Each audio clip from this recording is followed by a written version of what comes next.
During the morning hours of November 7th, this RV was seen parked outside of a local school over on Marshall Park Avenue. Although the fact is, it's more than just an RV. It's a mobile classroom, which holds an immersive, interactive learning experience about the tragedy of the Ukraine famine named the Holodomor. The Holodomor was a time period between 1932 and 1933 when Stalin specifically starved Ukrainians to death. The purpose of this tour of national awareness is to educate students on the lessons of the Holodomor, using it as a stepping stone as to why they should uphold values of democracy, freedom, civility, tolerance, and human rights by understanding what happened in the past can happen again in the future. This whole project started in 2015, and we were on the road after everything was built and designed in 2016. We've traveled throughout Canada. It's a national awareness tour of the Holodomor. So we've been from Victoria, Vancouver Island, Campbell River, all the way to St. John's, Newfoundland, as far north in Alberta to Slave Lake, and all over the country.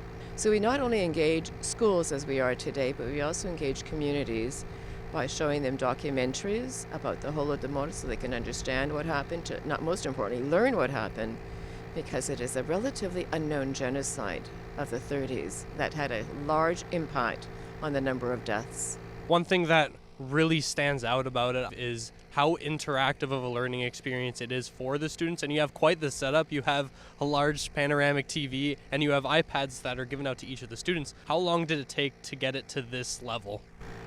It didn't take long because it basically, how shall I say, there was the idea that was created of fine, let's just do a traveling RV to engage the public.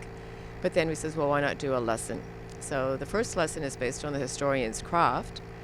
And it's one thing to stand up and teach students and pointing out to things and going on and on and on.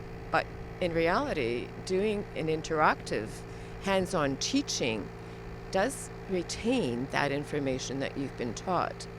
So we had the first lesson that, as I said, is based on the historian's craft, so it's more historical. So we look at artifacts, that students are divided into groups, so each group has a different artifact. Then they share the artifact with the classroom. In the Breaking the Sound Barrier lesson that we are doing today at Our Lady of Fatima School, this one is more immersive in that they're learning that they have a voice that can make a difference, and trying to dispel disinformation if they raise their voices against this disinformation that happened during the time of the Holodomor. We engaged Forge Media and Design in Toronto to do the interactive components for us, and we are extremely pleased with the work that they have done.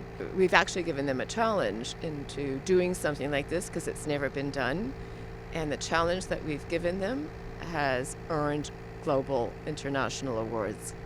So we're proud of what they've done for us and happy for them to achieve the acclaim that they've achieved. We just thank the province for supporting us, believing in us, and the Canada-Ukraine Foundation, whose project this is grateful for everybody's interest and learning about the famine genocide that is unknown but should be known around the world. And most importantly, to engage students to remember they can raise a voice and make a difference in our world today.